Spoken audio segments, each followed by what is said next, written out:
स्वागत है दोस्तों मेरे यूट्यूब चैनल मिथुन जीएस में। मेरा नाम है मिथुन कुमार और आज की इस वीडियो में बात करूंगा गति में कुछ चीज़ें हैं जो फिजिक्स में आती हैं, भौतिक विज्ञान में आती हैं। तो गति में बहुत सारी चीज़ें जैसे दूरी में कन्फ्यूजन होता है, दूरी है, विस्थापन है, फिर उसके बाद आप देखेंगे तो वेग है, त्वरण है, चाल है। तो इन सारी चीज़ों को मैं इस वीडियो में बात करूँगा, एक एक करके बात करूँगा पूरे कॉन्सेप्ट के साथ, पूरे एक एक एक्सप्लेनेशन के साथ। तो इस चैप्टर का इस वीडियो में मैं मेनली बात करूँगा गति के बारे में। ठीक है, गति में जिसको बोलते हैं मोशन, उसको बोलते हैं मोशन। ठीक है दोस्तों, तो सिर्फ इसी चैप्टर के बारे में बात होगी, मोशन के बारे में। मोशन में जैसे आप लोग नाम सुने होंगे दूरी, पहला इसमें है दूरी जिसको इंग्लिश में बोलते हैं डिस्टेंस। ठीक है, दूसरा आप नाम सुने होंगे विस्थापन, इसको इंग्लिश में बोलते हैं डिस्प्लेसमेंट।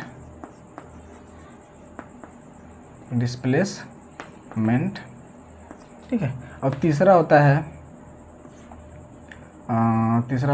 दूरी, विस्थापन। उसके बाद आप नाम सुने होंगे चाल, इसको बोलते हैं स्पीड। इसके बाद आप देखेंगे तो वेग आता है, वेग को इंग्लिश में बोलते हैं वेलोसिटी। ठीक है दोस्तों, और इसके बाद पांचवा है त्वरण। तो मेनली आज की वीडियो में मैं इसी को डिस्कस करूँगा बस। वैसे तो बहुत सारी चीज़ें होती हैं गति में, लेकिन मैं पहले इन सारी चीज़ों के बारे में जो कन्फ्यूजन है वो कन्फ्यूजन दूर कर दूँ। इसके जो कॉन्सेप्ट को मैं क्लियर कर दूँ कि एक्चुअली ये होता क्या है, वेग क्या होते हैं, त्वरण क्या होता है, दूरी क्या होता है, विस्थापन क्या होता है, चाल क्या होता है। इन सारी के बारे में एक एक करके बात किया जाएगा। तो पहले हम बात करेंगे दूरी के बारे में। दूरी के बारे में। दूरी एक्चुअली कुछ होता नहीं है, हम जहाँ से चलना स्टार्ट करते हैं और जहाँ रुकते हैं, जहाँ चलना स्टार्ट करते हैं और जहाँ रुकते हैं, उसके बीच की जो रास्ते की कुल लंबाई होती है ना, कुल लंबाई, उसी को दूरी कहता है, कुछ नहीं। ठीक है, नहीं समझ? देखिए फिर से, ये पॉइंट ए था और ये पॉइंट बी। ठीक है, ये पॉइंट बी, यहाँ से हम चलना स्टार्ट किया। मान लेते हैं ये मेरा घर था और ये हमको स्कूल जाना था, तो यहाँ से हम चलना स्टार्ट किए, रास्ते में ऐसे गए, फिर ऐसे गए, फिर ऐसे आए, फिर ऐसे गए, अपने स्कूल के पास चले गए। ठीक है, ये दूरी है। सर कैसे दूरी होगा, ये दूरी कैसे हुआ? तो हम यहाँ से चलना स्टार्ट किए, तो ये मेरा स्टार्टिंग बिंदु था, प्रारंभिक बिंदु था, और ये अंतिम बिंदु था जहाँ हमें रुकना था। तो यहाँ से यहाँ चले, तो सर कितना दूरी चले हम? यहाँ से हम नाप लिए, फीता लेके नाप लेंगे, जितना हुआ इस रास्ते की कुल लंबाई जितनी भी होगी, जितनी भी मीटर होगी, मान लेते हैं कि 200 मीटर हो रही है, 200 मीटर हो रहा है, 200 मीटर हो रहा है, 200 मीटर हो रहा है। तो रास्ते की कुल लंबाई कितनी हो गई? 200 मीटर। और 200 मीटर है तो इसको क्या बोलेंगे? दूरी। इसी को क्या बोल देंगे हम? दूरी। नहीं समझे तो फिर एक बार और समझ लीजिए। जहाँ से हम चलना स्टार्ट करते हैं, प्रारंभिक बिंदु, और जहाँ हम रुकते हैं, अंतिम बिंदु। हम दो बिंदु मान लेते हैं कि जहाँ से हम स्टार्ट करते हैं वो प्रारंभिक बिंदु है, और जहाँ मैं रुकता हूँ उसको मैं मान लेता हूँ अंतिम बिंदु है, लास्ट पॉइंट है। तो स्टार्ट पॉइंट से और लास्ट एंड पॉइंट के बीच में रास्ते की जो लंबाई है, जो कुल लंबाई, हम फिर लेके नाप लेंगे कि कुल लंबाई कितनी है, और वो लंबाई को क्या बोलते हैं हम लोग? दूरी बोलते हैं। ठीक है, क्या बोलते हैं? दूरी। ठीक है, कोई दिक्कत नहीं है। सर इसमें और कुछ बताइए, इसमें और कुछ चीज़ें होती हैं। हाँ जी, इसमें कुछ चीज़ें होती हैं। जैसे पहला पॉइंट हुआ, इसमें पहला पॉइंट आप देख लीजिए, ये दूरी जो है ना, दूरी इसको बोलते हैं कि कभी शून्य नहीं हो सकता। आप ऐसे हिल गए धीरे से, तो आप नापेंगे तो कुछ ना कुछ दूरी होगा, फिर वापस आ गए, फिर उसको भी नापना पड़ेगा, जो गए और जो आए उन सबको नापना पड़ेगा, सबको जोड़ना पड़ेगा। मतलब कुल दूरी का मतलब समझ रहे हैं आप, कि जहाँ से चलना स्टार्ट किया आप कुछ कितना हो घूम लीजिए, टोटल सबको नापने के बाद जितनी रास्ते की लंबाई आएगी वो दूरी कहलाएगा। तो इससे इसका मतलब ये है कि दूरी कभी शून्य नहीं हो सकती, दूरी कभी शून्य नहीं हो सकती, शून्य कभी नहीं हो सकता। ठीक है, कोई बात नहीं है, शून्य नहीं हो सकता। सर इसमें कोई डायरेक्शन है? देखिए अभी मेरा इधर डायरेक्शन था, फिर मेरा इधर डायरेक्शन हुआ, फिर मेरा इधर डायरेक्शन हुआ, फिर मेरा इधर डायरेक्शन हुआ, यहाँ से फिर मेरा इधर डायरेक्शन हुआ। तो आप डायरेक्शन देख रहे हैं, डायरेक्शन कांस्टेंट नहीं है, डायरेक्शन बदलता हुआ जा रहा है। तो जब डायरेक्शन बदलेगा, तो डायरेक्शन जब बदलेगा तो हम डायरेक्शन को डिनोट नहीं करेंगे। तो टोटल क्या निकल रहा है सर जी? इसमें दिशा तो नहीं पता चला, कभी इधर दिशा कभी इधर दिशा है। हमें बस ये पता चला कि कितने मीटर हम चले, रास्ते की कुल लंबाई कितनी थी? तो 200 मीटर थी। इसको बोलते हैं परिमाण।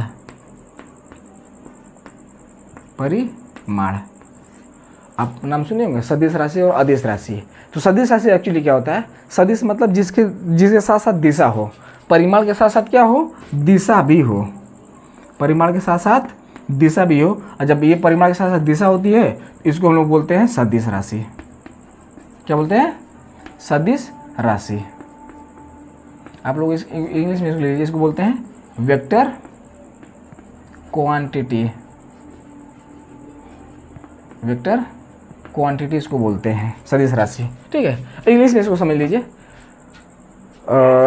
टोटल लेंथ ऑफ पाथ या total length of path from starting point two and points, शुरू की प्रारंभिक बिंदु और अंतिम बिंदु की कुल जो टोटल रास्ते की जो लंबाई होती है, पाथ की लेंथ होती है, वही हमारा क्या कहलाता है, दूरी कहलाता है। तो इसमें पहला क्या होता है कि दूरी कभी शून्य नहीं हो सकता। दूसरी चीज़, इसमें सिर्फ परिमाण है, दिशा नहीं, परिमाण है लेकिन दिशा नहीं। दिशा आप देख रहे हैं बदलता जा रहा है, जब दिशा बदलेगा तो इसमें दिशा को काउंट हम नहीं करेंगे, तो सिर्फ इसमें परिमाण है। कितना परिमाण है, 200 मीटर। 200 मीटर परिमाण है तो दिशा नहीं है। जब दिशा नहीं है तो जिसमें सिर्फ परिमाण होता है, दिशा नहीं, उसको बोलते हैं हम लोग अदिश राशि, अदिश राशि। इसको बोलते हैं स्केलर क्वांटिटी। ठीक है दोस्तों, स्केलर क्वांटिटी। सदिश राशि का मतलब जिसके परिमाण के साथ साथ दिशा हो, सदिश कहलाता है। अदिश का मतलब जिसमें सिर्फ परिमाण हो, दिशा वसा नहीं हो, बिल्कुल दिशा की कोई जिक्र ही ना हो, उसको क्या कहते हैं, अदिश राशि कहते हैं। तो आप देख रहे हैं यहाँ दिशा तो है लेकिन दिशा कांस्टेंट नहीं है, ये बदलता हुआ जा रहा है। तो हम इस डायरेक्शन को हम देखेंगे ही नहीं, क्योंकि जब हम घूमते हैं ऐसे, यहाँ से स्टार्ट किए, यहाँ से गए, फिर ऐसे से फिर इधर गए, फिर इधर से इधर आए, फिर इधर गए, तो इसमें कोई दिशा का कोई महत्व नहीं है, ज़्यादा इंपॉर्टेंस नहीं है। तो यहाँ पे दिशा हम काउंट ही नहीं करते हैं। और जब दिशा नहीं होगा, जब दिशा नहीं होगा, सिर्फ परिमाण होगा, तो ये क्या कहलाएगा, अदिश राशि कहलाएगा। तो दूसरा पॉइंट इसका दूसरा पॉइंट कि ये क्या है, एक अदिश राशि है। ये क्या है, एक अदिश राशि है। ठीक है, तो पहला पता चला, इसकी परिभाषा निकल कर आई कि प्रारंभिक बिंदु और अंतिम बिंदु के बीच की रास्ते की कुल लंबाई को हम दूरी कहते हैं। दूरी की कुछ गुण होते हैं, कुछ प्रॉपर्टी, जैसे दूरी कभी शून्य नहीं हो सकता है। दूसरी चीज़ें, ये अदिश राशि है। ठीक है, तीसरी चीज़ ये है कि इसको जब हम नापते हैं, तो आप जानते हैं कि नापने की जो लेंथ की नापने की इकाई होती है, सबसे छोटी इकाई उसको बोलते हैं मीटर, जो MKS पद्धति में है, जो MKS पद्धति या SI पद्धति में जो है इसको बोलते हैं मीटर। ठीक है, तो इसकी जो यूनिट है वो निकल कर आएगी मीटर। इसकी जो इकाई है वो निकल कर आएगी क्या, मीटर। तो इसमें चार चीज़ आप देख ली, इसकी परिभाषा देख ली है, और ये कभी शून्य नहीं हो सकता, ये अदिश राशि है, और ये इसका जो मात्रक है वो मीटर होगा। ठीक है दोस्तों, इसको मैं रेज करने वाला हूँ। अब मैं चलूँगा विस्थापन पे।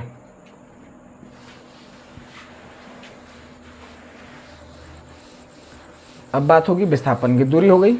अब बात करते हैं विस्थापन। विस्थापन क्या होता है, तो विस्थापन इंग्लिश में डिस्प्लेसमेंट बोलते हैं। हम यहाँ से चलना स्टार्ट किए, यहाँ गए, मान लेते हैं ये 3 मीटर चले। ठीक है दोस्तों, और फिर यहाँ से हम यहाँ गए, ये पॉइंट A था, ये पॉइंट B थी, और ये पॉइंट C। ये 3 मीटर है और ये 4 मीटर है। ठीक है दोस्तों, तो हम बोले कि कितना टोटल कुल दूरी हम कितना चले, हम तो जोड़ लेंगे। ये यहाँ से A से B प्लस B से C। तो A से B कितना है, 3 मीटर, और प्लस B से कितना है, C 4 मीटर। टोटल हम 7 मीटर चले। और हम एक्चुअली बात कर रहे हैं विस्थापन की। तो विस्थापन की परिभाषा होती है कि प्रारंभिक बिंदु और अंतिम बिंदु के बीच की कम से कम दूरी, minimum distance between the starting point and and point. ठीक है दोस्तों, minimum distance between starting point and and point is called displacement. तो यहाँ तो हम पूरी दूरी चल दी है। हम बताए थे ना कि दूरी होता है रास्ते की कुल लंबाई, तो हम कुल लंबाई को जोड़ दिए। ये क्या निकल गया, ये दूरी है, ये कोई विस्थापन नहीं है। अब हम चलेंगे, इसमें देखेंगे कि इस पॉइंट से इस पॉइंट पे हमें जाना है, तो कम से कम दूरी किस रास्ते पे तय हमें मिलेगी। तो हम देख सकते हैं यहाँ से अगर ऐसे जाए तो कोई दिक्कत नहीं है, वो दूरी हो जाएगा। यहाँ हम सीधा शॉर्टकट मार लेंगे, ऐसे सीधा हम शॉर्टकट, 90 हो गई, सॉरी फॉर दैट। यहाँ से हम सीधा एक रास्ता ले लेंगे और सीधा हम कहाँ पहुँच गए, C के पास पहुँच गए। सर ये क्या, यही विस्थापन है? हाँ बिल्कुल यही विस्थापन है। इसमें आप देख रहे होंगे सीधा डायरेक्शन भी मिल रहा है, जो भी डायरेक्शन हो ये डायरेक्शन मिल रहा है हमें। तो इसमें हमें दिशा भी मिल गई, दिशा भी मिल गया। अभी हमें मैग्नीट्यूड निकालना है, क्योंकि सदिश राशि वो होते हैं जिसके साथ जिसका परिमाण भी होता है और दिशा भी होता है। दिशा तो हम बता दिए कि ये दिशा है इसकी, परिमाण कितना होगा, इसका परिमाण कितना, मैग्नीट्यूड कितना होगा, तो मैग्नीट्यूड निकाल लेते हैं पाइथागोरस प्रमेय से। क्योंकि जब भी कर्ण का स्क्वायर निकालना होता है हमें, जब भी कर्ण फाइंड करना होता है तो फार्मूला लगाते हैं। कौन सा फार्मूला, पाइथागोरस का, पाइथागोरस प्रमेय लगाते हैं, प्रमेय। आप पाइथागोरस प्रमेय सुने होंगे कि कर्ण का स्क्वायर बराबर आधार का स्क्वायर प्लस लंब का स्क्वायर। ठीक है, कर्ण यहाँ पे है AC, तो AC का स्क्वायर बराबर आधार इसका है BC AB, तो AB का स्क्वायर और प्लस इसका लंब है BC, तो BC का स्क्वायर। ठीक है दोस्तों, BC का स्क्वायर। अब यहाँ AB कितना है 3 मीटर, 3 का स्क्वायर प्लस BC कितना है 4 मीटर, 4 का स्क्वायर, और यहाँ पे पहले से है AC का स्क्वायर। फिर AC का स्क्वायर हम निकालेंगे तो ये होगा 9 और ये होगा 16। अब दोनों को जोड़ देंगे, जब हम दोनों को जोड़ेंगे तो निकल कर आएगा AC का स्क्वायर, ये हो जाएगा 25। और हमें फाइंड करना है सिर्फ क्या, A और C निकालना है, हमें AC निकालना है, ना कि AC स्क्वायर निकालना है। स्क्वायर को उधर हम ट्रांसफर कर देंगे तो AC इक्वल टू हो जाएगा √25, √25 करने में 25 हो जाएगा। और जब इसका वर्गमूल निकालेंगे, स्क्वायर रूट निकालेंगे तो ये हो जाएगा 5, तो टोटल हो गया 5 मीटर। ये टोटल हुआ 5 मीटर। देख सकते हैं आप, यहाँ पे टोटल हम कितना चले थे, 7 चले थे, और यहाँ पे हम लोग कितना चल रहे हैं विस्थापन में 5 मीटर चल रहा है। मतलब कुछ तो कुछ कम हुआ है, ज़्यादा तो नहीं हुआ लेकिन बहुत ज़्यादा कम हुआ, 7 से लेकर 5 मीटर कम हुआ, ये दूरी कम हुई। तो हम आपको परिभाषा में बताए थे कि क्या बोलते हैं हम, प्रारंभिक बिंदु और अंतिम बिंदु के बीच की कम से कम दूरी को विस्थापन कहते हैं। कम से कम दूरी निकलेंगे, इससे से कोई दूरी कम हो ही नहीं सकता। अब जितना कम चलेंगे यही होगा, इससे ज़्यादा कम हो ही नहीं सकता। ठीक है, तो सर इसका भी कुछ प्रॉपर्टी बताइए, जैसे मैं आप बताए थे हमें दूरी के बारे में बताए थे। हाँ ठीक है, इसके बारे में बताता हूँ। तो इसमें आपको दिख रहा होगा दिशा, दिशा के साथ इसमें परिमाण भी दिख रहा है, दिशा के साथ परिमाण, और जिसमें परिमाण के साथ दिशा भी हो उसको बोलते हैं सदिश राशि, इसको बोलते हैं सदिश राशि। ठीक है दोस्तों, कोई दिक्कत नहीं है यहाँ तक, सदिश राशि। तीसरी चीज़ इसमें यह हो गया पहला पॉइंट। दूसरा पॉइंट आप देख लीजिए, दूसरा पॉइंट क्या होगा, ये शून्य हो सकता है। सर कैसे शून्य हो सकता है, हम बता रहे हैं यहाँ से यहाँ गए, यहाँ से यहाँ गए, फिर यहाँ से वापस हम यहीं आ जाएं, तो हम टोटल जब काउंट करेंगे तो विस्थापन क्या होगा, डिस्प्लेसमेंट क्या होगा, शून्य हो जाएगा। तो इसको क्या कर सकते हैं, ये शून्य हो सकता है। ठीक है दोस्तों, हो सकता है, शून्य हो जाएगा एकदम आराम से। एक बार गए ऐसे, एक बार वापस, फिर एक बार वापस, इसी पॉइंट पे जब हम डिस्प्लेसमेंट निकाल तो ये 0 होगा, क्योंकि मिनिमम दूरी बोला तो मिनिमम दूरी कोई है ही नहीं, तो क्या हो गया 0 हो गया। ठीक है, अब तीसरी चीज़, इसका भी जो मात्रक होता है, यूनिट होती है, वो भी मीटर होती है। इसका भी मात्रक क्या होगा, इसका मात्रक या यूनिट बोल सकते हैं उसको, इसका मात्रक होगा मीटर। कि इसमें भी हम क्या नाप रहे हैं, रास्ते की लंबाई नाप रहे हैं। ठीक है, तो इसको भी क्या नापेंगे, हम बोलेंगे मीटर में ही बोलेंगे। तो आपको इसमें पता चला कि रास्ते की प्रारंभिक बिंदु और अंतिम बिंदु के बीच की कम से कम दूरी को विस्थापन कहता है। Minimum distance between starting point and and point is called displacement. ये इसमें दिशा भी आपको मिल गया और परिमाण भी मिल गया, तो इसको क्या बोलेंगे हम, सदिश राशि। ठीक है, जिसमें डायरेक्शन भी हो, मैग्नीट्यूड भी हो, उसको बोलेंगे स्केलर क्वांटिटीज। स्केलर नहीं, वेक्टर क्वांटिटी। सदिश मतलब ये वेक्टर क्वांटिटीज है। ये शून्य हो सकता है, शून्य हो सकता है। इसका मात्रक जो है मीटर होता है, मात्रक मीटर होता है। अब हम बात करेंगे चाल की, तो हम देखते हैं चाल क्या होता है।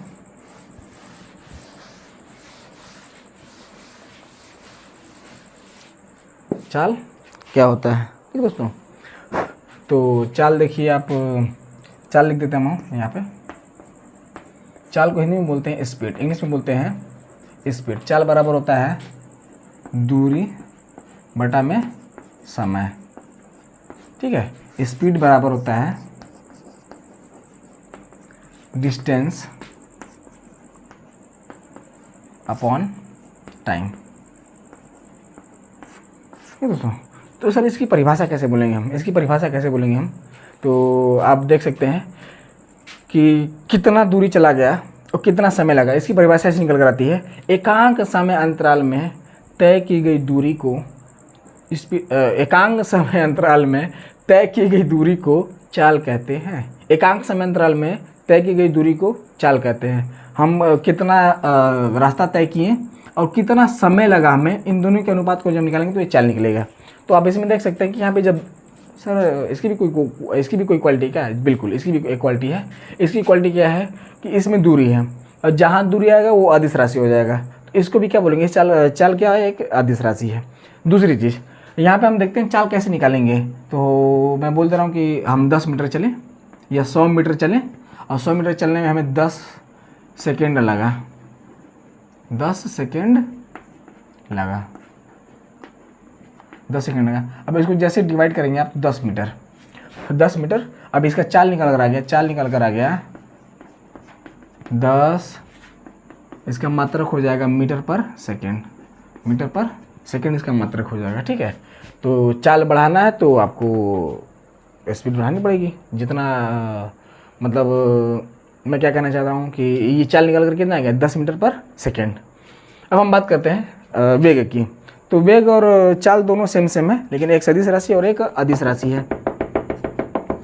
एक सदिश राशि और एक अदिश राशि है। तो देखते हैं अभी हम वेग के बारे में, इन सबको इरेज कर दूँ मैं।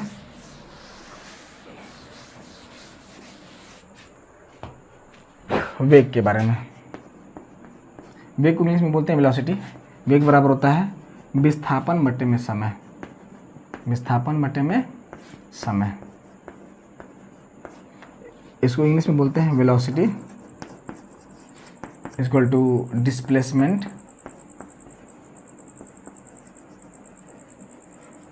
Displacement upon time.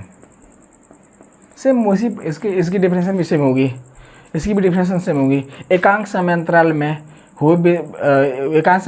हुए विस्थापन में जो परिवर्तन हो रहा है उसको वेलोसिटी कहते हैं, या बोलेंगे कि विस्थापन परिवर्तन की दर को चाल कहते हैं, विस्थापन परिवर्तन के समय को वेग कहते हैं, विस्थापन परिवर्तन के समय को वेग कहते हैं। कितना विस्थापन हुआ, उस विस्थापन में कितना समय लगा, उसी को वेग कहते हैं। विस्थापन परिवर्तन की दर वेग कहलाता है। सर इसका मात्रक बताइए, इसका मात्रक क्या होगा। तो आप देख रहे होंगे कि यहाँ विस्थापन है तो विस्थापन का मात्रक क्या होगा, मीटर होगा। और समय का मात्रक यहाँ से पहले से है तो समय का मात्रक आपको पता ही है कि ये सेकेंड होगा, तो इसका मात्रक होगा मीटर पर सेकेंड, मीटर पर इसका मात्रक सेकेंड होगा। सर ये कौन सी राशि होगा, अदिश राशि को सदिश राशि होगी। यहाँ विस्थापन है तो विस्थापन में दिशा होता है, विस्थापन में क्या होती है, दिशा होती है। जब विस्थापन में दिशा हो रहा है तो ये सदिश राशि, जब ये सदिश राशि है तो ये भी सदिश राशि होगा, एक वेक्टर वेक्टर क्वांटिटी होगी। ठीक है दोस्तों, यहाँ तो कोई दिक्कत नहीं है। अब चलते हैं हम त्वरण के बारे में बात करते हैं, त्वरण के बारे में। तो त्वरण भी सेम चीज़ है। त्वरण बराबर होता है, त्वरण बराबर होता है वेग परिवर्तन, वेग परिवर्तन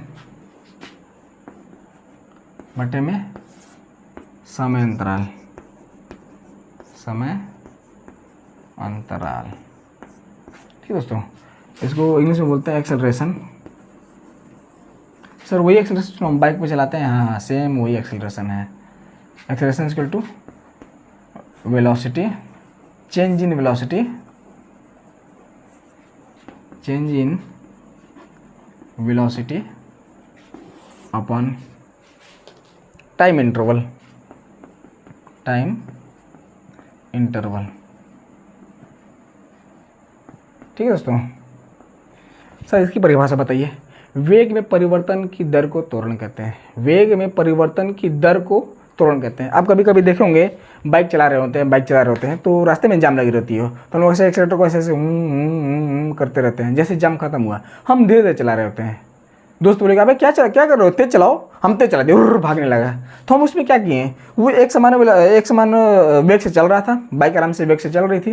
अब उसको एक्सीलेटर दबाए और एक्सीलेटर दबाने के बाद ढुर से गाड़ी भागने लगी, तो उसके वेग में परिवर्तन हो गया, वेग में परिवर्तन हुआ। जैसे वेग में परिवर्तन कुछ समय जरूर लेगा, तो वेग में परिवर्तन हुआ, और जब वेग में परिवर्तन तो उसमें कुछ समय थोड़ा कुछ ना कुछ सेकंड जरूर लेगा समय। तो वेग में परिवर्तन हुआ, परिवर्तन में कुछ समय लगा, इसके अनुपात को हम क्या बोलते हैं, त्वरण बोलते हैं। ठीक है, इसका सर मात्रक बता दीजिए हमें, मात्रक क्या होता है। तो वेग परिवर्तन का मात्रक हम बताते हैं आप लोगों को, मीटर पर सेकेंड। फिर इसमें एक और समय है, इसको बोलेंगे, इसको भी हम सेकेंड डिनोट करेंगे। तो टोटल इसका निकल कर आ जाएगा मीटर पर सेकेंड स्क्वायर। इसका मात्रा क्या निकल रहेगा? मीटर पर सेकेंड स्क्वायर। ठीक है दोस्तों। तो सर ये कौन सी राशि होगी? ये कौन सी राशि? राशि बताइए। तो जब बताए थे वेग, तो वेग का बताए थे विस्थापन बटे में समय, तो वेग क्या निकल कर आया था हमारा? एक सदिश राशि आया। तो जब ये सदिश राशि है तो ये भी क्या कहलाएगा? सदिश राशि है। तो ये भी एक सदिश राशि कहलाएगा और इसका मात्रक मीटर पर सेकेंड स्क्वायर होगा। ठीक है दोस्तों। तो इस वीडियो में हम बात किए थे इस वीडियो में भी हम बात किए थे दूरी के बारे में, विस्थापन के बारे में, चाल के बारे में, फिर वेग के बारे में, फिर त्वरण के बारे में। दूरी क्या होता है एक बार फिर से हम डिफाइन कर देते हैं। दूरी होता है प्रारंभिक स्थिति और अंतिम स्थिति के बीच के रास्ते की कुल लंबाई को हम नाप लेंगे तो दूरी होगा। और दूरी एक अदिश राशि, क्योंकि उसमें दिशा नहीं होती है, बस परिमाण होता है, मैग्नीट्यूड होता है। ये शून्य नहीं हो सकता। हम एक कदम आगे चले, एक कदम पीछे, सबको जोड़ेंगे तो कुछ ना कुछ निकलेगा, ये कभी शून्य नहीं हो सकता है।